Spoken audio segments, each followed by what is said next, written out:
ಬ್ರಹ್ಮರ್ಷಿ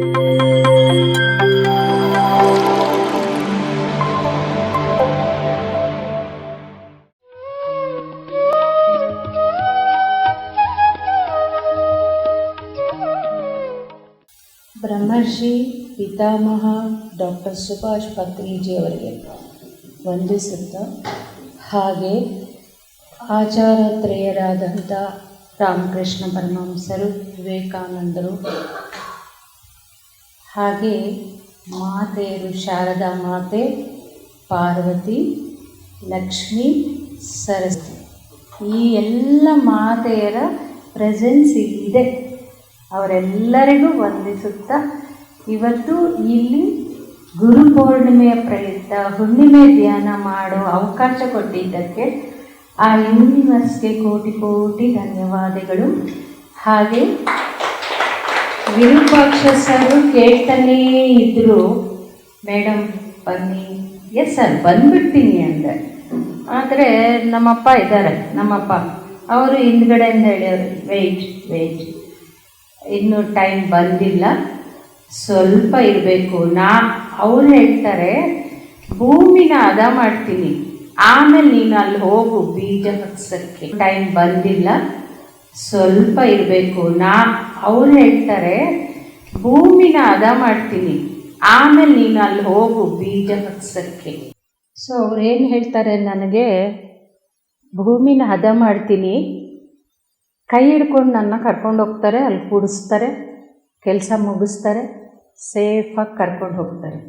ಆ ರೀತಿ ಅವರ ಬಾಂಧವ್ಯ. ಅವರೇ ನಮ್ಮಪ್ಪ. ನನ್ನ ಹೆಸರು ಲಕ್ಷ್ಮೀ ಪ್ರಕಾಶ್ ಗೊತ್ತಾಗಿದೆ. ನಾನು ಪತ್ರಿಜಿಯವ್ರನ್ನ ಚಿಕ್ಕ ವಯಸ್ಸಿನಿಂದ ನೋಡ್ತಾ ಇದ್ದೆ. ಕನಸಲ್ಲಿ ಬರೋರು, ಸ್ಕೂಲಿಗೆ ಅವಾಗೆಲ್ಲ ನಡ್ಕೊಂಡು ಹೋಗಬೇಕಲ್ಲ, ಇವಾಗಿನ ಥರ ವ್ಯಾನ್ ಇಲ್ಲ. ನನ್ನ ಕೈ ಹಿಡ್ಕೊಂಡು ಕರ್ಕೊಂಡು ಹೋಗೋರು.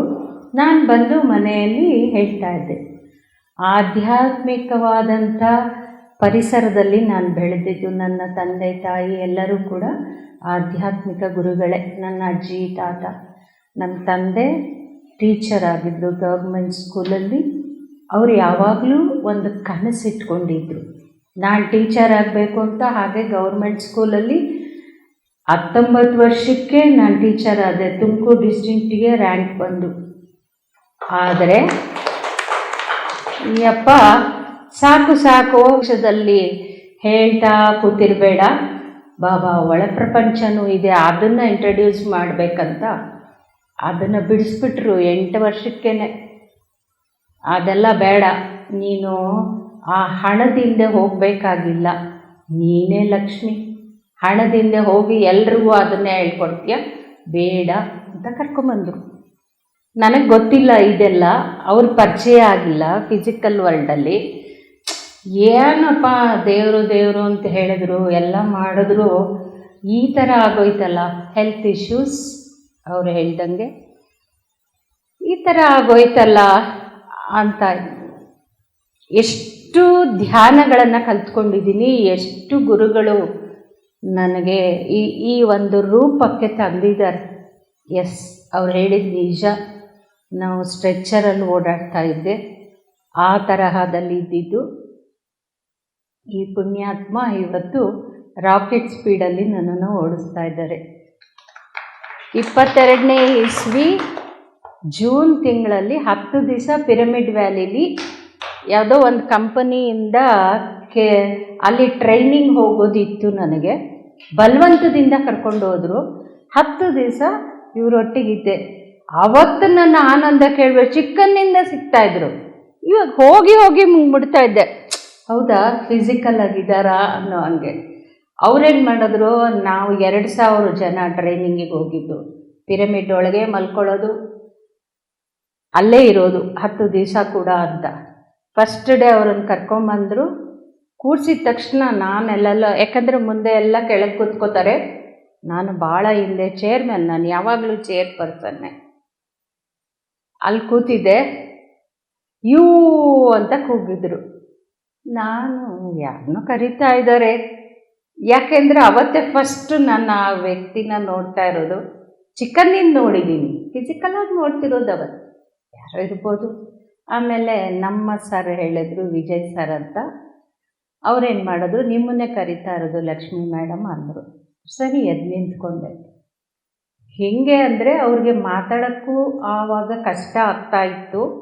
ಆದರೆ ಎಷ್ಟು ವರ್ಷಗಳಿಂದ ನಿನ್ನ ಹುಡುಕ್ತಾ ಇದ್ದೆ. ಅವರು ಹೇಳಿದ್ದು ಹಿಂದಿಯಲ್ಲಿ, ಓಕೆನಾ, ಎಷ್ಟೋ ಜನ್ಮಗಳಿಂದ ಹುಡುಕ್ತಾ ಇದ್ದೆ, ವರ್ಷಗಳಿಂದ ಹುಡುಕ್ತಾ ಇದ್ದೆ, ಇವತ್ತು ಸಿಕ್ಬಿಟ್ಟಿದ್ಯಾ ಅಂತಾರೆ. ಅವ್ರ ಎಕ್ಸ್ಪ್ರೆಷನಲ್ಲಿ ನಾನು ಅರ್ಥ ಮಾಡ್ಕೊಂಡಿದ್ದು. ಹಿಂದಿ ಸ್ವಲ್ಪ ಸ್ವಲ್ಪ ಬರೋದು, ಥೋಡ ಆತಾ है. ಆಮೇಲೆ ಮಿಲ್ಗಯ್ಯ ಅಂತ ಕ್ಲಾಪ್ ಮಾಡಿಕೊಂಡು ಅವರು ಆನಂದವಾಗಿ ಕುಣಿತಾ ಇದ್ದಾರೆ. ನನಗೆ ಎಷ್ಟು ಖುಷಿ ಆಗ್ತಾ ಇದೆ ಅಂದರೆ, ಒಬ್ಬ ಮುಕ್ತ ಪುರುಷರು ನೋಡ್ತಾ ಇದ್ದೀನಿ, ಅವ್ರೊಟ್ಟಿಗೆ ಬಂದಿದ್ದೀನಿ. ಇವ್ರು ಹೇಳ್ದಂಗೆ ಅದೇನೇನೋ ಕಾಯಿಲೆಗಳು, ನೋವು, ಬ್ಯಾಕ್ ಬೋನೇ ನನಗೆ ಹೋಗಿತ್ತು ಅಂದ್ಕೊಳ್ಳಿ. ಅವ್ರ ಥರ ಒಂದು ಕಾಲು ನನಗೂ ನಡೆಯೋಕ್ಕಾಗ್ತಿರ್ಲಿಲ್ಲ. ಆದರೆ ಅವ್ರನ್ನ ನೋಡ್ತಾ ಇದ್ರೆ ನಂಗೆ ಆ ನೋವೆಲ್ಲ ಮರ್ತೋಯ್ತು, ಅಷ್ಟು ಖುಷಿ ಆದೆ. ಆದರೆ 2 ಸೆಕೆಂಡಲ್ಲಿ I can body vacate at any time ಅಂದರು. ಆವಾಗ ದೊಡ್ಡ ಶಾಕ್ ಆಯಿತು ನನಗೆ. ಇವ್ರು ಏನು ಹೇಳ್ತಾ ಇದ್ದಾರೆ, ಈಗ ನೋಡಿದೆ, ನೀನು ಹುಡುಕಿದೆ, ನನಗೆ ಖುಷಿ ಆಯಿತು ಅಂದ್ರೆ ನಾನು ಖುಷಿಪಟ್ಟೆ. ಅದಿನ್ನ ಖುಷಿ ಇನ್ನೂ ಅದರಲ್ಲೇ ಇದ್ದೀನಿ ನಾನು. ಆ ಕ್ಷಣದಲ್ಲಿ ನಾನು ಯಾವ ಟೈಮಲ್ಲಿ ಬೇಕಾದ್ರೂ ಬಾಡಿ ವೇಕೇಟ್ ಮಾಡ್ತೀನಿ. But you must be very happy always. ಆ ಒಂದು ಪದ, ಆ ಒಂದು ಸೆಂಟೆನ್ಸು ನನ್ನ ಕಿವಿಲಿ ಗುನುಗ್ತಾ ಇರುತ್ತೆ. ನಿಜವಾಗಿ ಆ ಕ್ಷಣದಿಂದ ಈ ಕ್ಷಣದವರೆಗೂ ಆನಂದವಾಗಿದ್ದೀನಿ. ಚಾಲೆಂಜಸ್ ತುಂಬ ಇದೆ, ತುಂಬ ಚಾಲೆಂಜಸ್ ಇದೆ. ಆದರೂ ಪತ್ರಿಜಿ ಇವ್ರು ಸಿಕ್ಕಿದ್ರು, ನಮಗೆ ಅಯ್ಯಪ್ಪ ಪಿಂಡಿ ಸಿಕ್ಕಿದ್ದಾರೆ, ಜೈ ಹೋ ಶಾಂತಲಾ ಮೇಡಮ್ ನಮ್ಗೆ ಹೇಳ್ಕೊಡ್ತಾ ಇದ್ದಾರೆ, ಪತ್ರಿಜಿ ನನ್ನ ಜೊತೆಲೇ ಫಿಸಿಕಲ್ ಆಗಿದ್ದಾರೆ, ಯಾವಾಗಲೂ ನನ್ನ ಜೊತೆ ಫಿಸಿಕಲ್ ಆಗಿರ್ತಾರೆ. ಸೊ ನನಗೇನಕ್ಕೆ ಎಲ್ಲ ನನ್ನ ಲೈಫೆಲ್ಲ ಅವ್ರು ನೋಡ್ಕೊಳ್ತಾ ಇದ್ದಾರೆ. ಅವ್ರು ಟೇಕ್ ಕೇರ್ ಇರುವಾಗ ನಾನೇನು ಕಳಬೇಕು? ಎಂಥೆಂಥದ್ದು ಆಘಾತವಾದಂಥ ಘಟನೆಗಳು ನನ್ನ ಜೀವನದಲ್ಲಿ ಘಟಿಸಿವೆ ಇತ್ತೀಚೆಗೆ 2 ವರ್ಷಗಳಲ್ಲಿ. ಆದರೂ ಎಲ್ಲವನ್ನು ಜಯಿಸ್ಕೊಂಡು ಕರ್ಕೊಂಡು ಬರ್ತಾ ಇದ್ದಾರೆ. ನಾನು ಅವಾಗ ನೋಡಿದ್ದೆ, ಧ್ಯಾನ ಕಲಿತೆ, ಮನೇಲಿ ನನ್ನ ಪಾಡಿಗೆ ನಾನು ಮಾಡ್ಕೊತಾ ಇದ್ದೆ, ಅದಕ್ಕೆ ಆಳಕ್ಕೆ ಹೋಗಲೇ ಇಲ್ಲ. ಯಾಕೆಂದರೆ ಅಷ್ಟೊಂದು ಚಾಲೆಂಜಸ್, ಹೆಲ್ತ್ ಚಾಲೆಂಜಸ್ಸು ಎಲ್ಲವೂ ಇತ್ತು. ನಾನು ಹೋದ ವರ್ಷ ಜೂನ್ 24ನೇ ಇಸ್ವಿಯಿಂದ ನಾನು ಧ್ಯಾನ ಕರೆಕ್ಟಾಗಿ ಕಲಿತಾ ಇರೋದು, ಸಾಧನೆ ಮಾಡ್ತಾ ಇರೋದು ಕೇವಲ 1 ವರ್ಷ. ಅದರಲ್ಲಿ 3 ತಿಂಗಳು ಧ್ಯಾನ ಕಲಿತಾ ಇದ್ದೆ. ಮಲ್ಕೊಂಡು ಬೆಳಗಿನ ಜಾವ ಧ್ಯಾನ ಮಾಡೋದು. ನನ್ನ ವಿಡಿಯೋ ಆಫ್ ಇರುತ್ತೆ, ಅಲ್ಲಿ ಮೇಡಮ್ ವಿಡಿಯೋ ಆನ್ ಇರುತ್ತೆ, ಕೇಳಿಸ್ಕೊತಾ ಇದ್ದೆ, ಧ್ಯಾನ ನಡೀತು. 21 ಡೇಸ್ಗೆ ಕೂತ್ಕೊಂಡೆ, ನಡೆದೆ, ಓಡಾಡಿದೆ, ಎಲ್ಲವನ್ನು ಮಾಡಿ 21 ದಿನ ನಂದೊಂದು.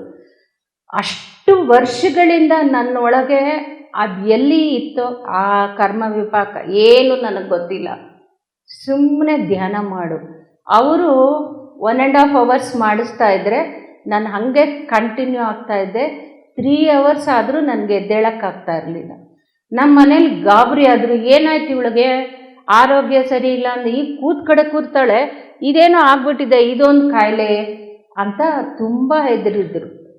ಬಟ್ ಒಬ್ಬರು ಆಯುರ್ವೇದಿಕ್ ಡಾಕ್ಟ್ರ್ ಹತ್ರ ಹೋದಾಗ ಅವ್ರಿಗೆ ಡಿಸ್ಟರ್ಬ್ ಮಾಡಬೇಡಿ, ಅವ್ರು ಬಂದಿರೋದೇ ಇದಕ್ಕೆ, ಅವರು ಧ್ಯಾನದಲ್ಲಿ ಸಮಾಧಿ ಸ್ಥಿತಿಗೆ ಹೋಗ್ತಾ ಇದ್ದಾರೆ, ನೀವು ಅವ್ರಿಗೆ ಸಹಾಯ ಮಾಡಿ, ನೀವು ಹೆದರ್ಕೊಳ್ಳೋದು ಗಾಬರಿ ಆಗೋದು ಏನು ಇಲ್ಲ ಅಂದಮೇಲೆ ನನ್ನ ಸಂಪೂರ್ಣ ಬಿಟ್ಟರು. 3 ತಿಂಗಳಿಗೆ ನೀನು ಧ್ಯಾನ ಮಾಡಿದ ಸಾಕು, ನೀನು ಧ್ಯಾನ ಮಾಡಿಸ್ಬೇಕು. ಅಪ್ಪ ಇನ್ನೂ ಇದ್ರ ಬಗ್ಗೆ ನನಗೇನೂ ಗೊತ್ತಿಲ್ಲ, ಏನೇನೋ ಪದಗಳೇ ಹೇಳ್ತಾರೆ, ನಾನು ಇನ್ನೂ ಕಲಿಬೇಕು ಅಂತ ನಾನು ಅವ್ರಿಗೆ ಹೇಳ್ತಾ ಇದ್ದಾರೆ. ಅದೆಲ್ಲ ಆಗೋಗಿದೆ, ನೀನು ಮಾಡೋಳಲ್ಲ, ಮಾಡಿಸೋಳು. ಆಯ್ತಪ್ಪ, ನಿನ್ನ ಹತ್ರ ಬಂದ್ಬಿಟ್ಟು ಸಿಕ್ಕಾಕೊಂಡಿದ್ದೀನಿ, ಏನು ಮಾಡ್ತೀಯೋ ಮಾಡಿ ಅಂದೆ.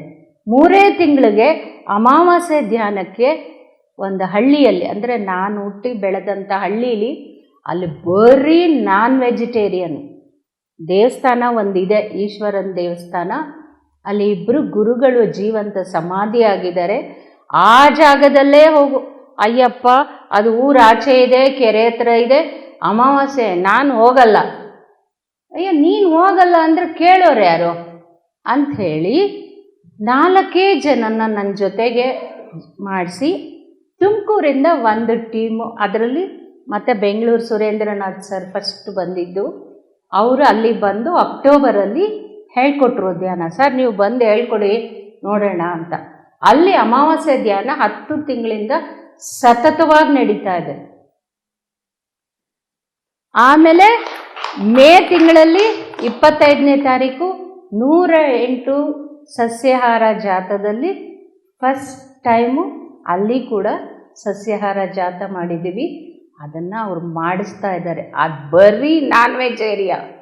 ಇಲ್ಲಿ ನಾವು ಕಂಟ್ರೋನ್ಮೆಂಟ್ಗಾಗಲಿ ಇದಕ್ಕಾಗಲಿ ಇನ್ನೂ ಹೋಗೋಕ್ಕೆ ಪ್ರಯತ್ನ ಮಾಡೋದು ಯಾರಿಗೂ ಆಗ್ತಿಲ್ಲ. ಚಾಮರಾಜಪೇಟೆ ಅಲ್ಲೆಲ್ಲ. ಆಮೇಲೆ ಅಯ್ಯಪ್ಪ ಪಿಂಡಿನೇ ಹೇಳ್ತಾರೆ, ಮಂಗಳೂರು ಕಡೆ ದಯವಿಟ್ಟು ಇನ್ನೂ ಹೋಗಬೇಡಿ, ಸ್ವಲ್ಪ ದಿನ ಆಗಬೇಕು ಅಂತ. ಯಾಕೆ ಅಂದರೆ ಅಲ್ಲೇ ಅದೇ ಒಂದು ಪ್ರಭಾವಿತವಾಗಿರುತ್ತೆ ವಲಯ. ಆ ವಲಯಕ್ಕೆ ಈ ಒಂದು ಹೊಸ ವಲಯ ಹೋಗ್ಬೇಕಾದ್ರೆ ಸ್ವಲ್ಪ ಟೈಮ್ ತಗೊಳುತ್ತೆ. ಸೊ 10 ತಿಂಗಳು ಅಲ್ಲೂ ಮಾಡಿಸಿದ್ರು. ಇವ್ರಿಗೆ ಹೇಳ್ತಾ ಇದ್ರು, ಇಲ್ಲ ನನಗೆ ಪತ್ರಿಜಿಯವರೆಗಿಂದ ನನಗೆ ಬರಬೇಕು, ಅವ್ರು ಹೇಳಿದ್ರೆ ನಾನು ಮಾಡಲಿಕ್ಕಾಗತ್ತೆ, ಇಲ್ಲ ಅಂದರೆ ಈವನ್ ನಮ್ಮ ಮನೇಲಿ ನಾನು ಅಡುಗೆನೂ ಮಾಡೋಕ್ಕಾಗಲ್ಲ. ನಾನು ಯಾವ ಕೆಲಸನೂ ನಾನು ಮಾಡೋಕ್ಕಾಗಲ್ಲ. ಅವ್ರು ಹೇಳಿದ್ರೆ ನಾನು ಮಾಡಲಿಕ್ಕೆ ಸಾಧ್ಯ. ಅದಕ್ಕೆ ಹೇಳ್ತಾನೇ ಇದ್ದೆ ವಿರೂಪಾಕ್ಷ ಸರ್ಗೆ, ಈ ಸಲ ಭಾನುವಾರ ನಮಗೆಲ್ಲ ಏನೋ ಅವಾರ್ಡ್ ದೊಡ್ಡ ಕೆಲಸ ಮಾಡಿದ್ದೀವಿ ಅಂತ ಅವಾರ್ಡ್ ಕೊಟ್ಬಿಟ್ರು. ಆ ಸಮಯದಲ್ಲಿ ಇವರು ಬಾಹುಬಲಿ ಸರ್ ಎಲ್ಲ ಹಿಡ್ಕೊಂಡ್ರು. ಇಲ್ಲ ನೆಕ್ಸ್ಟು ಅಂತ ಅಲ್ಲೇ ಕೂತು ಪತ್ರಿಜಿ ಅವ್ರ ಹತ್ರ ಮಾತಾಡಿದಾಗ ಗುರು ಪೌರ್ಣಿಮೆಯಿಂದ ನಾನು ಕರ್ಕೊಂಡು ಹೋಗ್ತೀನಿ ಅಂತ ಹೇಳಿದ್ರು. ಸೊ ಮೊನ್ನೆ ಬಂದೆ, ಇವತ್ತು ಸ್ಟಾರ್ಟ್ ಆಗುತ್ತೆ. ಹುಣ್ಣಿಮೆ ಧ್ಯಾನ ಎಲ್ಲರೂ ಕೇಳಿದ್ದೀರ. ಈ ಅಮಾವಾಸ್ಯೆ ಧ್ಯಾನ ಏನು? ನಾನು ಸೈನ್ಸ್ ವಿದ್ಯಾರ್ಥಿನೂ ಹೌದು, ಸೈನ್ಸ್ ಟೀಚರು ಹೌದು. ನಿಮಗೆಲ್ಲ ಗೊತ್ತು, ಹುಣ್ಣಿಮೆ ಇದು ಬಿಡಿ, ಚಂದ್ರ ಬರ್ತಾನೆ ಎಲ್ಲ ಸರಿ. ಸೂರ್ಯನಿಗೂ ಭೂಮಿಗೂ ಮಧ್ಯ ಚಂದ್ರ ಬರ್ತಾನೆ. ಸೂರ್ಯನ ಬೆಳಕು ತುಂಬ ಚಂದ್ರನ ಮೇಲೆ ಬೀಳುತ್ತೆ. ಅದೆರಡು ಪ್ರಕಾಶ ಭೂಮಿ ಮೇಲೆ ಬೀಳುತ್ತೆ ಹುಣ್ಣಿಮೆ ದಿನ. ಆದರೆ ಅಮಾವಾಸ್ಯೆಯಲ್ಲಿ ಏನಾಗುತ್ತೆ, ಸೂರ್ಯನಿಗೂ ಚಂದ್ರನಿಗೂ ಮಧ್ಯ ಭೂಮಿ ಇರುತ್ತೆ. ಚಂದ್ರನ ಬೆಳಕು ಭೂಮಿಗೆ ಬೀಳಲ್ಲ. ಬೆಳಗಿನ ಹೊತ್ತು ಸೂರ್ಯ ಇರ್ತಾನೆ, ರಾತ್ರಿಗೆ ಚಂದ್ರನ ಬೆಳಕು ಇರಲ್ಲ, ಸೂರ್ಯನ ಬೆಳಕು ನಮಗೆ ಕಾಣಲ್ಲ, ಇರುತ್ತೆ ಬೇರೆ ಕಡೆ, ನಮಗೆ ಮಾತ್ರ ಕಾಣಿಸಲ್ಲ, ಕತ್ತಲು. ಆದರೆ ಹೆಚ್ಚು ಶಕ್ತಿ ಇರುತ್ತೆ, ಅತಿ ಹೆಚ್ಚು. ಹುಣ್ಣಿಮೆಗಿಂತ ಅತಿ ಹೆಚ್ಚು ಶಕ್ತಿ ಅಮಾವಾಸ್ಯೆಯಲ್ಲಿ 10 ತಿಂಗಳಿಂದ ತಿಳ್ಕೊಂಡೆ. ಅಲ್ಲಿ ಏನು ಮಾಡ್ತಾರೆ, ನಮ್ಮೊಳಗೂ ಕೂಡ ಹುಣ್ಣಿಮೆ ಅಮಾವಾಸ್ಯೆ ಇದೆ, ಗೊತ್ತಾ? ಅದರ ಅನುಭವ ಯಾರಿಗಾರು ಆಗಿದೆಯಾ? ಹೇಳಲಿಕ್ಕೆ ಸಾಧ್ಯನಾ? ನಮ್ಮೊಳಗೂ ಹುಣ್ಣಿಮೆನೂ ಇದೆ, ಅಮಾವಾಸ್ಯೆನೂ ಇದೆ. ಹೇಳಿ ಮೇಡಮ್. S, very good. ಎಲ್ಲದರಲ್ಲೂ ಇದೆ, ನಾವೇ ಮಾಡಿಕೊಂಡಿರೋದು ಅದಿಲ್ಲ. ಇವಾಗ ಚಂದ್ರನ ಬೆಳಕಿಲ್ಲ ಅಂದರೆ ಚಂದ್ರ ಬೇರೆ ಕಡೆ ಇರ್ತಾನೆ, ಇಲ್ಲಿ ಕಾಣಲ್ಲ ಅಷ್ಟೇ. ನಾವು ಇಂಡಿಯಾದಲ್ಲಿರೋರಿಗೆ ಚಂದ್ರ ಕಾಣಲ್ಲ, ಚಂದ್ರ ಇದ್ದಂತಾನೆ. ಬೇರೆ ದೇಶಕ್ಕೆ ಅಮೇರಿಕಾನಲ್ಲಿ ಇವಾಗ ಬೆಳಕಾಗಿರುತ್ತೆ ತಾನೆ, ಆದರೆ ಎಲ್ಲೂ ಹೋಗಿಲ್ಲ, ಚಂದ್ರನ ಬೆಳಕು ಹೋಗಿಲ್ಲ, ಸೂರ್ಯನ ಬೆಳಕು ಹೋಗಿರಲ್ಲ, ನಮಗೆ ಕಾಣಲ್ಲ. ಹಾಗೆ ನಮ್ಮೊಳಗೆ ಕೆಟ್ಟದ್ದು ಒಳ್ಳೆಯದನ್ನ ವಿಭಜನೆನ ನಾವೇ ಹಾಕ್ಕೊಂಡಿದ್ದೀವಿ. ಯಾಕೆ? ನಮ್ಮ ಸಂಸ್ಕಾರದ ಪ್ರಯುಕ್ತ, ನಮ್ಮ ಹಿಂದಿನ ಜನ್ಮಗಳಿಂದ ಬಿಲೀವ್ ಸಿಸ್ಟಮ್ ಅಂತ ಹೇಳ್ತಾರೆ. ಅಂದರೆ ನಂಬಿಕೆ, ಬಲವಾದ ನಂಬಿಕೆ ಇರುತ್ತೆ. ನಾವು ಎಲ್ಲದಕ್ಕೂ ಮುಂದೆ ಹೋಗ್ತೀವಿ. ಇವಾಗ ಮಜಾಕು ಬೇಕು, ಈ ಶೀಟು ಬೇಕು, ಹಿಂದೆ ಸಗಣಿ ನೆಲ, ಇವಾಗ ಸೋಲಾರು ಎನರ್ಜಿ ಬೇಕು, ಗೀಸರ್ ಸ್ವಿಚ್, ಎಲ್ಲದಕ್ಕೂ ಅಡಾಪ್ಟ್ ಆಗ್ತೀವಿ. ಹಿಂದೆ ಫ್ಯಾನ್ ಇಟ್ಕೊಂಡು ಗಾಳಿ ಹಚ್ಕೋತಾ ಇದ್ವಿ, ಕೈ ಫ್ಯಾನು, ಹ್ಯಾಂಡ್ ಫ್ಯಾನು. ಇವಾಗ ಎಲೆಕ್ಟ್ರಿಕ್ ಮೇಲೆ ಡಿಪೆಂಡ್ ಆದ್ವಿ. ಆದರೆ ನಮ್ಮ ನಂಬಿಕೆ ಬಲನ ಬದಲಾಯಿಸ್ಕೊಂಡಿದ್ದೀವ? ಅದನ್ನು ಮಾತ್ರ ಬದಲಾಯಿಸ್ಕೊಂಡಿಲ್ಲ. ಅಯ್ಯೋ, ಮನೆಯಿಂದ ಆಚೆಗೆ ಹೋಗ್ಬಾರ್ದು, ಮನೆಯಿಂದ ಅಲ್ಲಿ ಹೋಗ್ಬಾರ್ದು, ಅವ್ರನ್ನ ಮುಟ್ಕೋಬಾರ್ದು, ಇವ್ರನ್ನ ಮುಟ್ಕೋಬಾರ್ದು, ಇದೆಲ್ಲ ಇನ್ನೂ ಎಷ್ಟಿದೆ ನಮ್ಮೊಳಗಡೆ? ಅಜ್ಞಾನ ತಾನೇ ಅದು. ಆ ಅಜ್ಞಾನದಿಂದ ಏನಾಗುತ್ತೆ, ನಮ್ಮ ಎನರ್ಜಿ ಸೋರೋಗ್ತಾ ಇರುತ್ತೆ. ಗ್ರಾವಿಟೇಷನಲ್ ಫೋರ್ಸ್ ಅಂತ ಆ ಸೈಂಟಿಫಿಕ್ ಪದಗಳು ಬೇಡ, ಸಿಂಪಲ್ಲಾಗಿ ತಿಳ್ಕೊಳ್ಳೋಣ. ಸೈಂಟಿಫಿಕ್ ಆಗು ಹೇಳಕ್ಕೆ ಸಾಧ್ಯ ಇದೆ. ಭೂಮಿಗೆ ಎಳ್ಕೋತಾ ಇರುತ್ತೆ. ಆವಾಗ ಏನಾಗುತ್ತೆ, ನಮ್ಮೊಳಗೆ ಶಕ್ತಿ ಕಡಿಮೆ ಇರುತ್ತೆ. ಆವಾಗ ಬೇರೆಯವರ ಪ್ರಭಾವ ನಮ್ಮಲ್ಲಿ ಬೇಗ ಬೀಳುತ್ತೆ. ಅದಕ್ಕೆ ಅಮಾವಾಸ್ಯೆನಲ್ಲಿ ಆಚೆ ಹೋಗಬೇಡಿ. ವಯಸ್ಸಿಗೆ ಬಂದ ಹೆಣ್ಮಕ್ಳಾಗಲಿ ಗಂಡು ಮಕ್ಕಳಾಗಲಿ ನೀರಿನ ಹತ್ರ ಹೋಗಬೇಡಿ ಅಂತ ಎಲ್ಲ ಹಿಂದಿನವರು ಹೇಳ್ತಾ ಇದ್ರು. ಹಿಂದಿನವರು ಭಾಳ ಬುದ್ಧಿವಂತರು. ಅವರೇ ನಮ್ಮ ಥರ ಬುಕ್ ಇಟ್ಕೊಂಡು ಓದಿರಲಿಲ್ಲ, ಆದರೆ ಜ್ಞಾನ ಇತ್ತು ಅವರಲ್ಲಿ, ಶುದ್ಧವಾದ ಜ್ಞಾನ ಇತ್ತು. ಹೇಳೋರು ಯಾಕೆ, ಪಂಚಭೂತಗಳಲ್ಲಿ ನೀರು ಒಂದಿದೆ, ಬೆಳಕು ಅಥವಾ ಅಗ್ನಿ ಅಂತ ಏನು ಹೇಳ್ತೀವಿ ಅದು ಕೂಡ ಪಂಚಭೂತನೇ. ಅಲ್ಲಿ ಅಗ್ನಿ ಪ್ರಜ್ವಲಿತ ಇಲ್ಲ, ಅಗ್ನಿ ಮಂದ ಆಗಿದೆ. ಏನು, ಚಂದ್ರನ ಬೆಳಕಿಲ್ಲ, ಸೂರ್ಯನ ಬೆಳಕಿಲ್ಲ, ಬರೀ ನೀರಿರುವಾಗ ಏನಾಗುತ್ತೆ, ಚಂದ್ರನ ಪ್ರತಿಬಿಂಬ ಕಪ್ಪಾಗೆ ನೀರೊಳಗೆ ಹೋಗ್ತಾ ಇರುತ್ತೆ. ಅಂದರೆ ಆ ಬ್ಲ್ಯಾಕ್ ಎನರ್ಜಿಯಲ್ಲಿ ನೀರೊಳಗೆ ಚಕ್ಕಾಗ್ತಿರುತ್ತೆ. ನಾವಲ್ಲಿ ಓಡಾಡಿದಾಗ ಆ ಬ್ಲ್ಯಾಕ್ ಎನರ್ಜಿ ನಮ್ಮ ಮೇಲೆ ಪ್ರಭಾವಿತವಾಗುತ್ತೆ. ಅದೇ ಸಮಯದಲ್ಲಿ ಈ ದುಷ್ಟ ಶಕ್ತಿಗಳನ್ನು ಆರಾಧನೆ ಮಾಡೋರು ಹೆಚ್ಚು. ಬ್ಲ್ಯಾಕ್ ಮ್ಯಾಜಿಕ್, ಆಮೇಲೆ ನೆಗೆಟಿವ್ ಅಂದರೆ ಕೆಲವೊಂದು ಪ್ರೇತಾತ್ಮಗಳನ್ನು ಬೇರೆಯವರಿಗೆ ಆಹ್ವಾನ ಮಾಡೋದು. ಅವ್ರಿಗೆ ಆಯುಸ್ಸು ಮುಗ್ದಿರಲ್ಲ, ಹೋಗ್ಬಿಡ್ತಾರೆ. ಸೊ ಭೂಮಿ ಬಿಟ್ಟು ಹೋಗೋಕ್ಕಾಗಲ್ಲ. ಅವರು ಭೂಮಿಲಿ ಬಂದು ದೇಹದೊಳಗೆ ಸೇರ್ಕೊಳ್ಳೋಕೆ ದೇಹ ಇರಲ್ಲ. ಇವತ್ತು ಹೆಚ್ಚು ಸ್ಪಿರಿಟ್ ನಮ್ಮ ಭೂಮಿ ಮೇಲೆ ಇರೋದ್ರಿಂದನೇ ಇಷ್ಟೊಂದು ಅನಾಹುತಗಳಾಗ್ತಾ ಇದೆ. ಅದಕ್ಕೆ ಹೆಚ್ಚು ಧ್ಯಾನ ಮಾಡಿ ಸುವರ್ಣ ಕರ್ನಾಟಕ ಆಗಬೇಕು, ಪಿರಮಿಡ್ ಜಗತ್ತಾಗಬೇಕು, ಧ್ಯಾನ ಜಗತ್ತಾಗಬೇಕು, ಸಸ್ಯಾಹಾರ ಶಾಕಾಹಾರ ಜಗತ್ತಾಗಬೇಕು ಅಂತ ಪತ್ರಿಜಿಯವರೆಲ್ಲ ಅವರು ಮುಂದೆ ಏನಾಗುತ್ತೆ ಅಂತ ನೋಡಿ ಈ ಭೂತಾಯಿ ಅಳ್ತಾ ಇರೋದನ್ನ ಒರೆಸ್ಬೇಕು ಅಂತ ಇವರೆಲ್ಲ ಮಹನೀಯರು ಮಾಡ್ತಾ ನಮ್ಮನ್ನು ಅದರೊಳಗೆ ಸೇರಿಸ್ಕೊಂಡು ನಮ್ಮನ್ನು ಒಂದು ವಾಹನವಾಗಿ ಮಾಡಿಕೊಂಡು ನಮಗೆ ಕೈಲಿ ಮಾಡಿಸ್ತಾ ಇದ್ದಾರೆ. ನಿಜವಾಗಿ ಅಮಾವಾಸ್ಯೆಯಲ್ಲೂ ಕೂಡ ಅತಿ ಹೆಚ್ಚು ಈ ಶಕ್ತಿಗಳು ಇರುತ್ತೆ. ನಾವು ಧ್ಯಾನ ಮಾಡಿದಾಗ ಏನಾಗುತ್ತೆ, ನಮ್ಮೊಳಗೆ ಭಯ ತುಂಬಿಕೊಂಡಿದೆ. ಪ್ರತಿ ಒಬ್ರಿಗೂ ಸಾವಿನ ಭಯ ಯಾರಿಗಿಲ್ಲ? ಈಗಿಲ್ಲ, ಧ್ಯಾನಕ್ಕೆ ಬಂದಮೇಲೆ ಇಲ್ಲ. ನನಗಂತೂ ಸಾವಿನ ಭಯ ತುಂಬ ಇತ್ತಪ್ಪ. ಯಾಕೆಂದರೆ ಅನಾರೋಗ್ಯ, ಹಾಸ್ಪಿಟ್ಲಲ್ಲಿ ಹಾಕೋದು, ಅವರು ಡೆತ್ ಸೆಂಟೆನ್ಸ್ ಅನ್ನೋರು ಒಂದು ಸ್ವಲ್ಪ ಅರ್ಧಂಬರ್ಧ ಕಲ್ತ್ಬಿಟ್ಟಿದ್ವಲ್ಲ, ಇಂಗ್ಲೀಷು ಕನ್ನಡ ಎಲ್ಲ. ಅವ್ರು ಯಾವುದೋ ಒಂದು ಪದ ಹೇಳಿದ ತಕ್ಷಣ ಒಳಗಡೆ ಪುಕ್ಕ. ನಿಜವಾಗಿ ಅಷ್ಟು ಭಯ. ಕೇವಲ 3 ತಿಂಗಳಲ್ಲಿ ನನಗೆ ಆ ಭಯದಿಂದ ನಿರ್ಭಯದ ಕಡೆ ಕರ್ಕೊಂಡೋದ್ರು. ಅಮಾವಾಸ್ಯೆ ಧ್ಯಾನಕ್ಕೆ ಊರಾಚೆ ಇರೋ ದೇವಸ್ಥಾನದಲ್ಲಿ, ಅದು ಕೆರೆ ಪಕ್ಕದಲ್ಲಿರೋ ದೇವಸ್ಥಾನದಲ್ಲಿ ಕೇವಲ 7-8 ಜನ ಕೂತ್ಕೊಂಡು ಧ್ಯಾನ ಮಾಡ್ತಾಯಿದ್ವಿ. ಫಸ್ಟ್ 1-2 ತಿಂಗಳು. ಅಫ್ಕೋರ್ಸ್ ಇವಾಗ ಹೆಚ್ಚು ಜನ ಬರ್ತಾ ಇದ್ದಾರೆ. ಅವರಲ್ಲಿರೋ ಎಷ್ಟೊಂದು ಜನಕ್ಕೆ ಬ್ಲ್ಯಾಕ್ ಮ್ಯಾಜಿಕ್ ಆಗಿರೋದೇ ಗೊತ್ತಿರಲಿಲ್ಲ. ಅಲ್ಲಿ ಗೊತ್ತಾಯಿತು. ಅವ್ರಿಗೆ ಅಲ್ಲೇ ತಿಳಿಸ್ತಾರೆ ಧ್ಯಾನದಲ್ಲಿ ಕೂತಿದ್ದಾಗ. ಅಥವಾ ಹುಣ್ಣಿಮೆ ಆಗಲಿ ಅಮಾವಾಸ್ಯೆ ಆಗಲಿ, ಹುಣ್ಣಿಮೆ ಹಿಂದಿನ ದಿವಸನೂ ಅಷ್ಟೇ ಪ್ರಖರವಾದ ಶಕ್ತಿ ಇರುತ್ತೆ. ಹುಣ್ಣಿಮೆ ದಿವಸ, ಹುಣ್ಣಿಮೆ ಮಾರನೇ ದಿವಸ, ಹಾಗೆ ಅಮಾವಾಸ್ಯೆ ಹಿಂದಿನ ದಿನ, ಅಮಾವಾಸ್ಯೆ ಮಾರನೇ ದಿನ ಅಷ್ಟು ಪ್ರಭಾವಿತವಾಗಿರುತ್ತೆ ಶಕ್ತಿ ವಲಯ. ಆ ಶಕ್ತಿನ ನಾವು ಯಾವುದಕ್ಕೆ ಬಳಸ್ಕೊತೀವೋ ಅದು ಹೆಚ್ಚಾಗತ್ತೆ. ಸೊ ನಮಗೆ ಭಗವಂತ ಬುದ್ಧಿ ಅನ್ನೋದು ಕೊಟ್ಟಿದ್ದಾರೆ. ಅದನ್ನು ನಾವು ಸರಿಯಾದ ದಿಕ್ಕಲ್ಲಿ, ಅಂದರೆ ನನ್ನಿಂದ ಒಬ್ಬರಿಗೆ ಹಾನಿ ಆಗಬಾರ್ದು. ಯಾಕೆ, ನಾವು ಆತ್ಮ ಪದಾರ್ಥ, ಅವರೊಳಗಿರೋದು ಆತ್ಮ ಪದಾರ್ಥನೇ, ವಿರೂಪಾಕ್ಷಸರಲ್ಲಿರೋದು ಆತ್ಮ ಪದಾರ್ಥನೇ, ಎಲ್ಲರಲ್ಲಿರೋದು ಆತ್ಮ ಪದಾರ್ಥ ಅಂದಮೇಲೆ ನಾವು ದೇಹಕ್ಕೆ ಯಾಕೆ ಕೆಟ್ಟದ್ದು ಮಾಡಬೇಕು? ಆತ್ಮ ಏನು ಕಷ್ಟ ಕೊಟ್ಟಿದೆ ನನಗೆ ಆತ್ಮ. ಯಾವುದೋ ಜನ್ಮದಲ್ಲಿ ಏನೋ ಮಾಡಿದೆ ಅಂತ ನಾನು ಅವ್ರ ಮೇಲೆ ವಿಷ ಕಾರಿದ್ರೆ ನನಗೂ ಅವ್ರಿಗೂ ಏನು ವ್ಯತ್ಯಾಸ? ನಾವು ಆತ್ಮ ಉನ್ನತವಾಗಿ ಬೆಳಿಬೇಕೇ ವಿನಃ ಯಾವತ್ತು ಆ ಕೆಳಮಟ್ಟಕ್ಕೆ ಹೋಗಬಾರ್ದು. ಸೊ ನನ್ನೊಳಗೆ ರಾಕ್ಷಸತ್ವ ಇದೆ ಅಲ್ವಾ? ಬೇರೆಯವ್ರನ್ನ ನೋಡಿ ದ್ವೇಷ ಪಡ್ತೀವಿ ಅಲ್ವಾ? ಅವ್ರೇನಪ್ಪ ಇದಕ್ಕಿದಂಗೆ ರಾತ್ರೋ ಬಗ್ಲೆ ಕಟ್ಟಿಬಿಟ್ರು. ನನಗಿಲ್ಲ, ಜಲಸ್ ಒಳಗಡೆ ಅರಿಷಡ್ ವರ್ಗಗಳೆಲ್ಲ ಇತ್ತಲ್ವ ನಮ್ಮೊಳಗೆ. ಈಗಲೂ ಒಮ್ಮೊಮ್ಮೆ ಇಣುಕತ್ತಾ ಇಲ್ವಾ?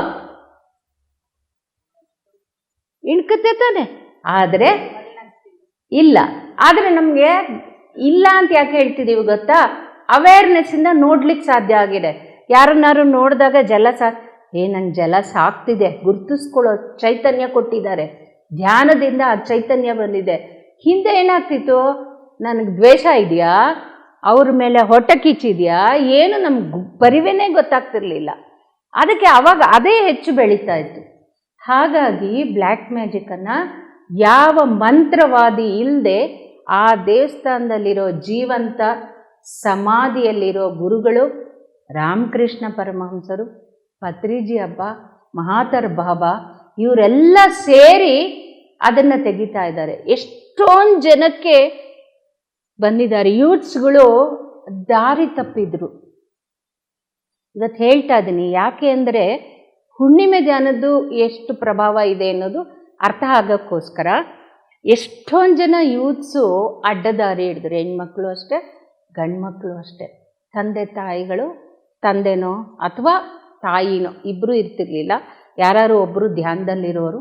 ಅವ್ರಿಗೆ ಧ್ಯಾನದಲ್ಲಿ ವಿಷನ್ಸ್ ಬಂದ್ಬಿಡೋದು, ನನ್ನ ಮಗಳು ಯಾರನ್ನೋ ಲವ್ ಮಾಡ್ತಾ ಇದ್ದಾರೆ ಅಂದರೆ ಅದು ವಾಸ್ತವ ಸತ್ಯ ನಡೀತಾ ಇದೆ.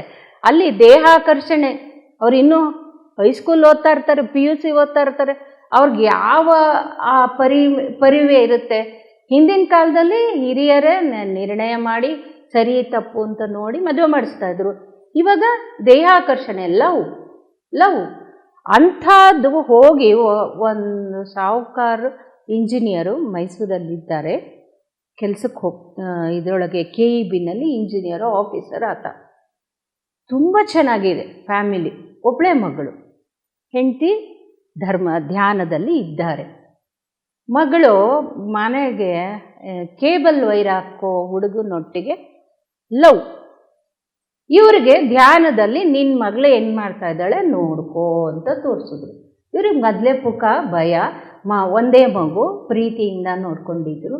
ಏನು ಮಾಡೋದು ಒದ್ದಾಡ್ತಾ ಇದ್ದಾರೆ. ಹತ್ತು ಕರೆದು ಎಲ್ಲ ಯಾರೋ ಹೇಳಿದ್ರು, ಫೋನ್ ಮಾಡಿದ್ರು. ಫಸ್ಟ್ ಫೋನ್ ಮಾಡಿ ನೀವು ನಾನು ಎಕ್ಸ್ಪೀರಿಯನ್ಸ್ ಹೇಳೋದು ನೋಡಿ ಏನು ಮಾಡಬೇಕು, ಹೀಗಾಗಿದೆ, ಪರ್ಸನಲ್ಲಾಗಿ ಮಾತಾಡಬೇಕು. ನಾನು ಹೇಳಿದೆ ಎಲ್ಲ ಪರ್ಸನಲ್ಲು ಪತ್ರಿಜಪ್ಪ ಕೇಳ್ಕೊಂಡಾರಮ್ಮ, ಅವ್ರ ಫೋಟೋದ ಹತ್ರ ಎಲ್ಲ ಒಪ್ಪಿಸಿ ನೀವು, ಆಮೇಲೆ ನಾನು ನಿಮ್ಮ ಹತ್ರ ಮಾತಾಡ್ತೀನಿ ಹಿಂದೆ. ನಿಜವಾಗಿ ನನಗೂ ಆ ಶಕ್ತಿ ನನ್ನೊಳಗೆ ತುಂಬಿಸಿದ್ದಾರೆ ಅಂತ ನನಗೆ ಗೊತ್ತಾಗಿದ್ದು ಅವತ್ತೇನೆ. ಅವ್ರ ಮನೆಯಲ್ಲೂ ಮೈಸೂರಲ್ಲಿ ಅವ್ರು ಪತ್ರಿಜಿ ಫೋಟೋದ ಹತ್ರ ಮಾತಾಡಿದ್ದು ಎಲ್ಲವೂ ನನಗಿಲ್ಲಿ ಗೊತ್ತಾಗ್ತಾ ಇದೆ. ಧ್ಯಾನಕ್ಕೆ ಕೂತಿದ್ದೀನಿ, ಅರಿವಾಗ್ತಾಯಿತ್ತು. ಓಹೋ, ಇದು ಆಕರ್ಷಣೆ, ದೇಹಾಕರ್ಷಣೆ ನಿಜವಾದ ಒಂದು ಇದು. ಅವರ ಆಸ್ತಿ ಮೇಲೆ ಅವನಿಗೆ ಕಂಡು ಬಿದ್ದಿದೆ. ಈ ಹುಡುಗಿಗೆ ಇನ್ನೂ ಏನೂ ಗೊತ್ತಾಗ್ತಾ ಇಲ್ಲ, PUC ಓದ್ತಾ ಇದೆ ಏನೋ ಅಂತ. ಆಮೇಲೆ ಅದಾದಮೇಲೆ ಮಾತಾಡಿಸಿ ಅವ್ರಿಗೆ ಏನು ಹೇಳಬೇಕು ಹೇಳಿ, ನೀವು ಅಮಾವಾಸ್ಯೆ ಧ್ಯಾನಕ್ಕೆ ಬನ್ನಿ, ಅಲ್ಲಿ ನಿಮ್ಮ ಹತ್ರ ಮಾತಾಡ್ತೀನಿ, ಎಲ್ಲ ಫೋನಲ್ಲಿ ಮಾತಾಡಬಾರ್ದು, ಹೋಗಿ ಧ್ಯಾನ ಆದಮೇಲೆ ಅಲ್ಲಿ ಅವ್ರಿಗೆ ತೋರಿಸಿದ್ದಾರೆ. ಇಲ್ಲ, ಇಲ್ಲಿಂದ ಹೊರಗೆ ತರ್ತೀನಿ ನಾನು. ಧ್ಯಾನದಿಂದ ಬಂದ ನೆಕ್ಸ್ಟ್ ಡೇ ಮಗಳಿಗೆ ಫೋನ್ ಕೊಟ್ಟರು. ಸುಮ್ಮನೆ ಹೀಗೆ ಮಾತಾಡಿದೆ, ಲೋಕಾರೂಢಿಯಾಗಿ ಮಾತಾಡಿದ್ರೆ, ಆಂಟಿ ನೆಕ್ಸ್ಟ್ ಅಮಾವಾಸ್ಯೆಗೆ ನಾನು ಬರ್ತೀನಿ, ನಮ್ಮ ತಂದೆನೂ ಕರ್ಕೊಂಬರ್ತೀನಿ. ಧ್ಯಾನವೇ ಮಾಡ್ತಿರ್ಲಿಲ್ಲ ಅವ್ರಿಗೆ. ನಾನೇನೂ ಹೇಳಲಿಲ್ಲ. ಇವತ್ತು ಅವಳು MBA ಮಾಡಿ ಬ್ಯಾಂಕಲ್ಲಿ ಕೇವಲ 5-6 ತಿಂಗಳಲ್ಲಿ ಅಷ್ಟೇನೆ MBA ಇನ್ನೂ ಓದ್ತಾ ಇದ್ದಾಳೆ. ಬ್ಯಾಂಕಲ್ಲಿ ಕೆಲಸ ಸಿಕ್ಕಿದೆ. ಲಾಸ್ಟ್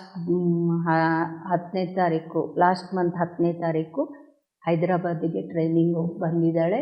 ಅವಳಿಗೆ ಅದು ಅರಿವಾಯಿತು, ತಪ್ಪು ನಾನು ಮಾಡ್ತಿರೋದು ಅಂತ ಪ್ರಾಯಶ್ಚಿತ್ತ ಮಾಡಿಕೊಂಡ್ಳು, ಕಟ್ ಮಾಡಿಕೊಂಡ್ಳು ಸಂಬಂಧನ. ಈಗ ಆ ಎಲ್ಲ ಇದು ಜ್ಞಾನನೂ ಓದೋದ್ರ ಮೇಲೆ ಹಾಕಿ ಓದೋದ್ರ ಕಡೆ ನಿಂತಳು.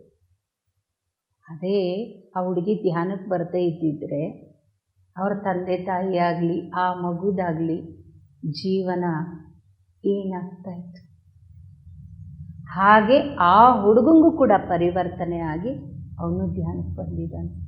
ಆದರೆ ಅವನಲ್ಲಿದ್ದ ಆ ಅಜ್ಞಾನ, ಆಕರ್ಷಣೆ ಅವನಿಗಿಲ್ಲ. ನಾನು ಮಾಡಿದ ತಪ್ಪು ಅನ್ನೋದಕ್ಕೆ ಗಿಲ್ಟ್ಗೆ ಪ್ರಾಯಶ್ಚಿತ್ತ ಮಾಡಿಕೊಂಡು ಒಳ್ಳೆ ಸೇವಕನಾಗಿ ಧ್ಯಾನ ಮಾಡ್ತಾ ಇದ್ದಾನೆ. ಈ ಥರ ಎಷ್ಟೊಂದಿದೆ. ಮಕ್ಕಳಾಗದೇ ಇದ್ದವ್ರಿಗೆ ಡಾಕ್ಟರ್ಸ್ ಎಲ್ಲ ಕೊಟ್ಟಿದ್ದಾರೆ, ಆಗಲ್ಲ. ಅವರು ಬಿಡದೆ 10 ತಿಂಗಳು ಬಂದಿದ್ದಾರೆ. ಈಗ ಆಕೆ 5 ತಿಂಗಳು ಪ್ರೆಗ್ನೆಂಟ್. ಡಾಕ್ಟ್ರು ಆಶ್ಚರ್ಯಪಟ್ಟಿದ್ದಾರೆ. ಅದಾಗಿರೋದು ಅವರ ಧ್ಯಾನ ಸಾಧನೆಯಿಂದ. ಅಮಾವಾಸ್ಯೆ ಧ್ಯಾನದಲ್ಲಿ ಕೇಳಿಕೊಂಡ್ರು. ಅವ್ರಿಗೇ ಏನಾಗಿದೆ ಎತ್ತಾಗಿದೆ ಹೇಳ್ತಾರೆ, ಅದನ್ನು ಅವರು ಹೋಗಿಸ್ಕೊತಾ ಬರ್ತಾ ಇದ್ದಾರೆ. ಧ್ಯಾನದಲ್ಲೇ ನಡೀತಾ ಇದೆ. ಅಷ್ಟು ವಿಜೃಂಭಣೆಯಿಂದ. ಆದರೆ ಜೀವಂತ ಸಮಾಧಿಯಾಗಿ ಯಾಕಿರ್ತಾರೆ ಅಂದರೆ, ಇನ್ನು ಮುಂದೆ ಕೇವಲ ಇನ್ನೇನು ಹೆಚ್ಚು ವರ್ಷಗಳಿಲ್ಲ, 4ರಿಂದ 5 ವರ್ಷಗಳಲ್ಲಿ ಇಲ್ಲಿ ಹೊಸ ಬದಲಾವಣೆ ಬರ್ತಾ ಇದೆ ಭೂಮಿ ಮೇಲೆ. ಅದಕ್ಕಾಗಿ ಇಷ್ಟು ಧ್ಯಾನಗಳು ಬೇಕಾಗಿದೆ. ಇಲ್ಲ ಅಂದರೆ ಹೀಗೂ ಆಗಕ್ಕೆ ಸಾಧ್ಯ. ಹಾಗೆ ಇವರೆಲ್ಲ ಎಷ್ಟು ಭೂಮಿನ ಉಳಿಸ್ಬೇಕು ಅನ್ನೋದರಲ್ಲಿ ಪರಿಶ್ರಮ ಹಾಕ್ತಾ ಇದ್ದಾರೆ.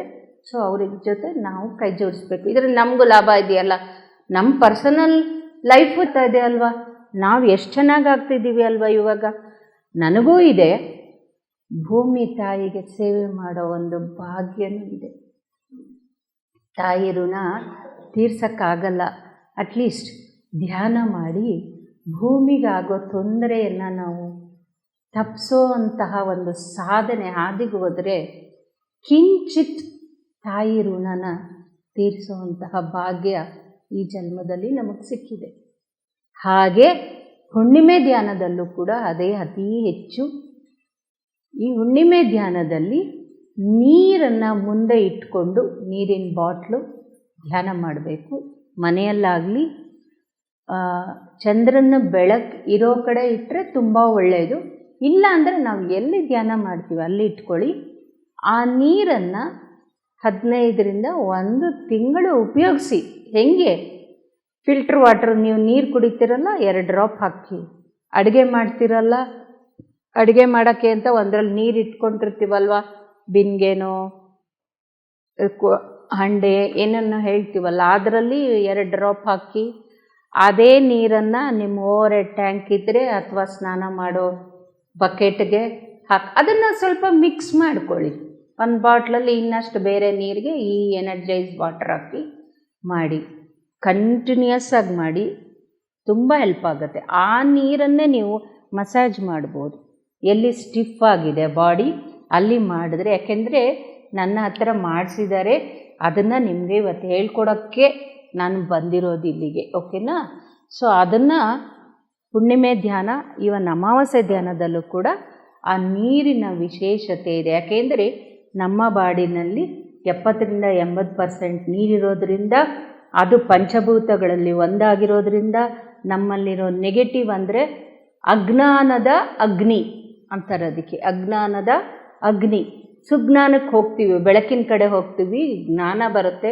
ಶುದ್ಧವಾದ ಅಗ್ನಿ ನಮ್ಮ ಕರ್ಮನ ಸಂಚಯ ಮಾಡುತ್ತೆ. ಅದಕ್ಕಾಗಿಯೇ ನೀರು ಇದೆ ಅಂತ ಯಾರೇ ತಂದಿದ್ರೂ ನೀರು ಇಟ್ಕೊಳ್ಳಿ. ಇಲ್ಲ ಅಂದರೆ ಅಟ್ಲೀಸ್ಟ್ 1 ಗ್ಲಾಸ್ ನೀರು ಇಟ್ಕೊಳ್ಳಿ. ಇವಾಗಲಾರು ಕುಡಿದ್ಬಿಟ್ಟು ಹೋಗಿ. ಅದನ್ನು ಹೇಳಿದ್ದೆ. ಗಮನ ಇಟ್ಟಿರ್ತೀವಲ್ಲ, ಉಸಿರು ಕಡಿಮೆ ಆಗುತ್ತೆ, ಪ್ರಾಣ ಕಡಿಮೆ ಆಗುತ್ತೆ. ಆವಾಗ ಇಲ್ಲಿ ಇಂಟೆಲಿಜೆನ್ಸ್ ಫೋರ್ಸ್ ಇದೆ. ಅವರೇನು ಮಾಡ್ತಾರೆ, ಎಮರ್ಜೆನ್ಸಿ ಡೋರ್ ಓಪನ್ ಮಾಡ್ತಾರೆ. ನಮ್ಮ ನೆತ್ತಿ ಮೇಲೆ ಇರೋ ಓಪನ್ ಮಾಡಿ, ಬ್ರಹ್ಮರಂಧ್ರ ಓಪನ್ ಮಾಡಿ, ಮೇಲಿಂದ ವಿಶ್ವ ಪ್ರಾಣಶಕ್ತಿ ತಕ್ಷಣ ಒಳಕ್ಕೆ ಹೋಗೋ ಹಾಗೆ ಧ್ಯಾನದಲ್ಲಿ ಆ ಒಂದು ಪ್ರೋಸೆಸ್ನ ಮಾಡ್ತಾರೆ. ಹಾಗೆ ಪ್ರಾಣ ಕಡಿಮೆ ಆಗ್ತಾ ಇರುವಾಗ ಒಳಗಡೆ ಶಕ್ತಿ ಕೂಡ ಕುಂದುತ್ತೆ. ಆದರೆ ಧ್ಯಾನದಿಂದ ಎದ್ದ ಕೂಡಲೇ ನಮಗೆ ಶಕ್ತಿ ಇರುತ್ತೆ, ನಮ್ಗೆ ಆಯಾಸ ಆಗಿದೆ ಅನಿಸಲ್ಲ. ಎಷ್ಟು ಚೆನ್ನಾಗಿದೆ ಎನರ್ಜಿ, 3 ಗಂಟೆ ಕಾಲ ನಿದ್ದೆ ಮಾಡಿದಷ್ಟು ಎನರ್ಜಿ 1 ಅವರ್ ಧ್ಯಾನಕ್ಕೆ ಅಂತ. ಎಲ್ಲಿಂದ ಬರುತ್ತೆ ಎನರ್ಜಿ? ಪ್ರಾಣ ಇಲ್ಲ, ಪ್ರಾಣ ಕಡಿಮೆ ಆಗ್ತಾ ಇದೆ, ಆಕ್ಸಿಜನ್ ಸರ್ಕ್ಯುಲೇಷನ್ ಕಡಿಮೆ ಆಗ್ತಾ ಇರುತ್ತೆ. ಆದರೆ ಶಕ್ತಿ ಹೇಗೆ ಬರುತ್ತೆ ಅಂದರೆ, ಈ ಇಂಟೆಲಿಜೆನ್ಸ್ ಫೋರ್ಸ್ ಏನು ಮಾಡತ್ತೆ, ನಮ್ಮ ಎಕ್ಸ್ಟ್ರಾ ಶಕ್ತಿ ಏನಂದರೆ ಕೊಲೆಸ್ಟ್ರಾಲ್ ಅಂತ ಒಂದು ಹೆಸರಿಟ್ಟಿದ್ದಾರಲ್ಲ, ಲಿವರಲ್ಲಿ ಪ್ಯಾಂಕ್ರಿಯಾಸಲ್ಲಿ ಎಲ್ಲೆಲ್ಲಿ ಅತಿ ಹೆಚ್ಚು ಇರುತ್ತೋ ಅದನ್ನೆಲ್ಲ ತಗೊಂಡು ಅದನ್ನು ಬ್ರೇಕ್ ಮಾಡಿ ಶಕ್ತಿಯಾಗಿ ಕನ್ವರ್ಟ್ ಮಾಡಿ ಪ್ರತಿ ಜೀವಕೋಶಗಳಿಗೂ ಪ್ರತಿ ಸೆಲ್ಸ್ಗೂ ಸಪ್ಲೈ ಮಾಡುತ್ತೆ. ಇದು ಪ್ರೋಸೆಸ್ ಒಳಗಡೆ ಆಗೋದು. ಸೈಂಟಿಫಿಕ್ ಆಗಿ ಇದನ್ನು ಪ್ರೂವ್ ಮಾಡಿದರೆ. ಅದು ಒಂದು CD ಕೂಡ ಇದೆ, ಡಾಕ್ಟರ್ ಹರಿಕೃಷ್ಣನೇ ಹೇಳಿದ್ದಾರೆ. ಅದನ್ನು ಒಮ್ಮೆ ನಿಮಗೆ ಕಳಿಸ್ಕೊಡ್ತೀನಿ. ಅದರಿಂದ ನಮಗೆ ಪ್ರಾಣ ಶಕ್ತಿ, ಧ್ಯಾನ ಕಣ್ ತೆಗಿತಿದ್ದಾಗಲೇ ಉತ್ಸಾಹ ಉಲ್ಲಾಸ ಎಲ್ಲ ಇರೋದು ಯಾಕೆ ಅಂದರೆ ಈ ಒಂದು ಒಳಗಡೆ ಆಗೋ ಪ್ರೋಸೆಸ್ಸಿಂದ ಅದು ನೆರವೇರುತ್ತೆ. ಸೊ ನಾವು ಆ ಸ್ಥಿತಿ ಬರಬೇಕು, ನಮಗೆ ಗೊತ್ತಾಗ್ಬಿಡತ್ತೆ. ಧ್ಯಾನದಿಂದ ನೀವು ಕಣ್ಬಿಟ್ಟು ನಿಧಾನಕ್ಕೆ ಎದ್ದಾಗ ಒಂದು ಕ್ಷಣ ನಿಮ್ಗೇನು ಮಾತಾಡಬೇಕು ಅನಿಸಲ್ಲ, ಏನು ಮಾಡಬೇಕು ಅನಿಸಲ್ಲ. ಅದು ಮಹಾಪರಿಶೂನ್ಯಕ್ಕೆ ನಾವು ಹೋಗಿ ಬಂದಿದ್ದೀವಿ ಅಂತ. ಅಲ್ಲಿಂದ ಇಲ್ಲಿಗೆ ಬರೋಕ್ಕೆ ಸ್ವಲ್ಪ ಟೈಮ್ ತಗೊಳುತ್ತೆ, ಎಕ್ಸ್ಟರ್ನಲ್ ವರ್ಲ್ಡಿಗೆ ಬರೋಕ್ಕೆ. ಸೊ ಆ ಒಂದು ಸ್ಥಿತಿಯನ್ನು ನಾವೆಲ್ಲರೂ ಹೊಂದಬೇಕು. ಆವಾಗ ನಾವೇನು ಕೇಳದೆ ಇದ್ರು ಏನನ್ನ ನಮಗೆ ಕೊಡಬೇಕೋ ಕೊಟ್ಟೆ ಕೊಡುತ್ತೆ ವಿಶ್ವ. ನಾನು ಯಾವತ್ತೂ ಸಂಕಲ್ಪ ಮಾಡಿಲ್ಲ, ಇಲ್ಲೇ ಇದ್ದಾರೆ ಅವ್ರ ಎದುರಿಗೆ ಹೇಳ್ತಾ ಇದ್ದೀನಿ, ಯಾವ ಸಂಕಲ್ಪನೂ ಮಾಡಿಲ್ಲ. ಧ್ಯಾನ ಮಾಡ್ತಿದ್ದೆ, ಮಲ್ಕೊಂಡೆ, 21 ದಿವಸ ಆದಮೇಲೆ ಎದ್ದು ಕೂತೆ ಧ್ಯಾನ ಮಾಡ್ತಾ ಇದ್ದೆ. ಫಸ್ಟ್ ಡೇ ಅಷ್ಟೇ, ನೋಡೋಣಪ್ಪ ಇದೇನೋ ಆರೋಗ್ಯ ಸರಿ ಹೋಗುತ್ತಂತೆ, ನೋ ಡಾಕ್ಟರ್ ನೋ ಮೆಡಿಸನ್ ಅಂದಿದ್ದಾರೆ, ಶುರು ಮಾಡ್ತೀನಿ. ಅದು ಒಂದೇ ಮೊದಲನೇ ದಿವಸದ ಸಂಕಲ್ಪ, ಯಾವತ್ತೂ ನಾ ಮಾಡಿಲ್ಲ. ಆದರೆ ನನಗೇನು ಬೇಕೋ ಎಲ್ಲ ಮ್ಯಾನಿಫೆಸ್ಟ್ ಆಗ್ತಾ ಇದೆ. ಹೆಲ್ತು ಕೂಡ ಎಷ್ಟು ಮಟ್ಟಿಗೆ ಅಂದರೆ ಬ್ಯಾಕ್ ಪೇನ್ ಇತ್ತು, ಓಡಾಡೋಕ್ಕಾಗಲ್ಲ, ವಿಟಮಿನ್ D ಡಿಫಿಷಿಯನ್ಸಿ, ಜೊತೆಗೆ ಇದೆಲ್ಲ ಆದಾಗ ನಾವು ಓಡಾಟ ಇರಲ್ಲ, ಎಕ್ಸಸೈಸ್ ಇರಲ್ಲ, ಡೈಜೆಷನ್ ಸರಿಗಿರಲ್ಲ ಅಂದರೆ ಶುಗರ್ ಆಟೋಮೆಟಿಕ್ಕಾಗಿ. ದಿನಕ್ಕೆ 3 ಇನ್ಸುಲಿನ್ ಹಾಕ್ತಾಯಿದ್ರು, 1 ವಾರಕ್ಕೆ 6,000 ಖರ್ಚಾಗ್ತಿದ್ದಿದ್ದು ನನಗೆ. ಈಗ ನೋ ಮೆಡಿಸನ್ ನೋ ಡಾಕ್ಟರ್. ಅದೇನೋ 4 ತಿಂಗಳು ಧ್ಯಾನ ಮಾಡೋವರೆಗೂ ನಾನು ತಗೊಂಡಿದ್ದು, 5ನೇ ತಿಂಗಳಿಂದ ನಾನು ತಗೊತಾ ಇಲ್ಲ. ಸೇವೆಗೆ ಹಾಕಿದ್ರು, 3ನೇ ತಿಂಗಳಿಂದ ಸೇವೆ ಹಾಕಿದ್ರು, 3 ತಿಂಗಳು ಸೇವೆ ಮಾಡಿಸೋದನ್ನು ನೋಡಿದ್ರು. ಇಲ್ಲಿಂದ ನಾವು 2 ಬಸ್ ಹಿಡ್ಕೊಂಡು ಹೋಗ್ಬೇಕು ಹಳ್ಳಿಗೆ, ಹೋಗಿ ನಾವು ಮಾಡ್ತಾ ಇದ್ದೀನಿ, ಮಾಡಿಸ್ತಾ ಇದ್ದಾರೆ. ನಾ ಮಾಡಿದೆ ಅನ್ನೋಕ್ಕೆ ಅಲ್ಲೇನೂ ಇಲ್ಲ. ಹಾಗಾದ್ರ ಮೇಲೆ ಅದನ್ನು ಅವರೇ ಕೊಟ್ಟರು. ನಾನು ಪ್ರತಿದಿನ ಯಾವಾಗಲೂ ಧ್ಯಾನದಲ್ಲಿ ಕೂತ್ಕೊಳ್ಳಲ್ಲ, 5 ನಿಮಿಷ 10 ನಿಮಿಷ ಕಾಷನ್ ಅಷ್ಟೇ. ಮೊದಲು ಏನು ಮಾಡಬೇಕು ಅನ್ನೋದು, ಆಮೇಲೆ ನಮ್ಮ ಪಾಡಿಗೆ ನಾವು ಕೂತ್ಕೋಬೇಕು. ಮ್ಯೂಸಿಕ್ ಬಿಟ್ಟು, ಕಿವಿ ಬಿಟ್ಟು ಇನ್ಯಾವ ಆರ್ಗನೂ ವರ್ಕ್ ಆಗಲ್ಲ. ಗಮನ ಇಟ್ಟು ನೋಡಿ, ಕಾಲು ಇದ್ದಂಗೆ ಹಿಂದಿರುತ್ತೆ, ಹಿಂಗನ್ಸಲ್ಲ. ಅಷ್ಟರ ಮಟ್ಟಿಗೆ ಅಂದರೆ ಸ್ಪರ್ಶನೂ ನಿಮ್ಗೇನು ಇರಲ್ಲ ಅಲ್ಲಿ, ಆ ರೀತಿ ತಗೊಂಡೋಗ್ತಾರೆ. ಆದರೆ ಅವ್ರ ಮೇಲೆ ಸಂಪೂರ್ಣ ನಂಬಿಕೆ ಇರಬೇಕು, ಧ್ಯಾನದ ಮೇಲೆ ಸಂಪೂರ್ಣ ನಂಬಿಕೆ ಇರಬೇಕು. ನನ್ನ ಆತ್ಮದ ಮೇಲೆ ನನಗೆ ಸಂಪೂರ್ಣ ವಿಶ್ವಾಸ ಇರಬೇಕು, ನಂಬಿಕೆ ಇರಬೇಕು. ಆಗ ಮಾತ್ರ ಇದೆಲ್ಲ ಆಗುತ್ತೆ. ನಾನೇ ಆತ್ಮ ಅಂದ ಮೇಲೆ ನಾನೇ ದೇವರು ಯಾವತ್ತಾರ ಕೆಟ್ಟದ್ದು ಮಾಡ್ಕೊತಾರ, ಲಾಸ್ ಮಾಡ್ಕೊತಾರ? ಅದಕ್ಕೆ ಹೇಳ್ತಾರೆ ಬಿಸ್ನೆಸ್ಸಲ್ಲಿ ದೇವ್ರನ್ನ ಪಾರ್ಟ್ನರ್ ಆಗಿ ಮಾಡ್ಕೊಂಬಿಡಿ ಅಂತ. ಯಾವತ್ತೂ ಲಾಸ್ ಆಗಲ್ಲ. ನಿಜವಾಗಿ ಪತ್ರಿಜಿ ಅವ್ರನ್ನ ಕೂರಿಸ್ಕೊಳ್ಳಿ, ಬಿಸ್ನೆಸ್ ಯಾರ್ಯಾರು ಇದ್ದೀರೋ ನೋಡಿ, ಲಾಸ್ ಆದರೆ ಕೇಳಿ, ಖಂಡಿತ ಆಗಲ್ಲ. ಆರೋಗ್ಯ ಬೇಕಾ? ಪತ್ರಿಜಿ ನಂಗೆ ಗೊತ್ತಿಲ್ಲ, ನಾನು ಆತ್ಮಸ್ವರೂಪಿ, ನಾನು ಯಾಕೆ ಹಿಂಗೆ ನಡಿಬೇಕು? ಚಾಲೆಂಜ್ ಮಾಡಿ ಮೇಡಮ್, ಹೇಳ್ಕೊಡ್ತೀನಿ. ಯಾಕೆ ಗೊತ್ತಾ, ನಾ ಮಾಡಿದ್ದೀನಿ, ಅವ್ರು ನನಗೆ ಸಪೋರ್ಟ್ ಮಾಡಿದ್ದಾರೆ. ನಂಗೆ ಮಾಡಿದ್ದಾರೆ, ಅದು ಎಲ್ರಿಗೂ ಮಾಡ್ತಾರೆ. ಯಾಕೆಂದರೆ ಅವ್ರಿಗೆ ನಾವೆಲ್ಲರೂ ಒಂದು ಅದರಿಂದ ಸಂಪೂರ್ಣ ನಂಬಿಕೆ ನನ್ನ ಆತ್ಮದ ಮೇಲೆ ಇರಬೇಕು. ಒಂದು ಎರಡನೇದು, ನನ್ನ ಆತ್ಮನ ನಾನು ಪ್ರೀತಿಸ್ಕೋಬೇಕು, ನನ್ನ ದೇಹನ ನಾನು ಪ್ರೀತಿಸ್ಕೋಬೇಕು, ನನ್ನ ಮನಸ್ಸನ್ನು ನಾನು ಪ್ರೀತಿಸ್ಕೋಬೇಕು, ನನ್ನ ಬುದ್ಧಿಯನ್ನು ನಾನು ಮೊದಲು ಪ್ರೀತಿಸೋದು ಕಲಿಬೇಕು. ಯಾವಾಗ ನಾನು ಸಂಪೂರ್ಣವಾಗಿ ನನ್ನನ್ನು ಒಪ್ಕೋತೀನಿ, ನಾನು ಕುಳ್ಳಕ್ಕಿದ್ದೀನಿ, ದಪ್ಪಕ್ಕಿದ್ದೀನಿ, ಕಪ್ಪಗಿದ್ದೀನಿ, ಎಸ್ ಇದ್ದೀನಿ, ಅಷ್ಟೇ. ಕಂಪ್ಯಾರಿಸನ್ ಇಲ್ಲದೆ ಯಾವತ್ತು ನಾನು ನನ್ನನ್ನು ಒಪ್ಕೋತೀನೋ ಇಡೀ ವಿಶ್ವನ ಒಪ್ಕೊಳ್ತೀನಿ, ಇಡೀ ವಿಶ್ವನು ಪ್ರೀತಿಸಕ್ಕೆ ಸಾಧ್ಯ. ಇದೇ ಸೀಕ್ರೆಟ್, ತಿಳ್ಕೊಳ್ಳಿ ಅಷ್ಟೇ, ಇನ್ನೇನು ಸೀಕ್ರೆಟ್ ಇಲ್ಲ ಇಲ್ಲಿ. ಅಯ್ಯೋ ಅಲ್ಲಿಗೆ ಹೋಗ್ಬೇಕಂತೆ, ಕರುಣಾ ಸ್ಥಿತಿಗೆ ಹೋಗ್ಬೇಕಂತೆ, ಯಾವ ಸ್ಥಿತಿಗೂ ಹೋಗಕ್ಕೆ ನಮ್ಮ ಕೈಲಿ ಯಾವುದು ಆಗಲ್ಲ ಸರ್. ನಾವು ಅವ್ರಿಗೆ ಸರೆಂಡರ್ ಆಗೋದು ಅಂದ್ಬಿಟ್ರೆ ಇನ್ನೇನು ನಮ್ಮ ಕೈಲಿ ಆಗಲ್ಲ. ನಾವು ಅವ್ರನ್ನ ನಂಬಬೇಕು, ಅವ್ರಿಗೆ ನಮ್ಮ ತನು ಮನ ಎಲ್ಲ ಒಪ್ಪಿಸ್ಬೇಕು. ಗ್ಯಾಪ್ ಕೊಟ್ಟು ನಾವು ಶೂನ್ಯ ಸ್ಥಿತಿ ಅಂದರೆ ಆನಂದ ಸ್ಥಿತಿ, ಅದೇ ನಮ್ಮ ಬೇರು, ಮೂಲ ಬೇರು, ಆ ಸ್ಥಿತಿಗೆ ತಲುಪಿರ್ತೀವಿ. ಆದಮೇಲೆ ಅದನ್ನು ಎಕ್ಸ್ಪ್ರೆಸ್ ಮಾಡಬೇಕು, ಎಂಜಾಯ್ ಮಾಡಬೇಕು, ಆಮೇಲೆ ಮತ್ತೆ ಧ್ಯಾನ ಮಾಡ್ಬೋದು. ಇದು ಈ ಒಂದು ಪರಿಮಿತಿಯಲ್ಲಿ ನಡಿಬೇಕು ಅನ್ನೋ ಸೂಚನೆ ಅವರಿಂದ ನನಗೆ ಗೊತ್ತಿರೋದು. ಅಮಾವಾಸ್ಯೆ ಧ್ಯಾನ ಆಗಲಿ, ಧ್ಯಾನ ಆಗಲಿ ಕಂಟಿನ್ಯೂಸ್ ಆಗಿ ಮಾಡಲ್ಲ, ಓಕೆನಾ? ಹೀಗೆ ಮಾಡಿ ಬ್ರೇಕ್ ಮಾಡಿ ಅದನ್ನು ಎಕ್ಸ್ಪೀರಿಯನ್ಸ್ ಮಾಡಿ ಮತ್ತೆ ಮುಂದೆ ಹೋಗಬೇಕು. PMC ಕನ್ನಡ ಚಾನೆಲ್ ಅನ್ನು ಲೈಕ್ ಮಾಡಿ, ಶೇರ್ ಮಾಡಿ, ಸಬ್ಸ್ಕ್ರೈಬ್ ಮಾಡಿ ಮತ್ತು ಮಾಡಿಸಿ. ಎಲ್ಲರಿಗೂ ಧನ್ಯವಾದಗಳು.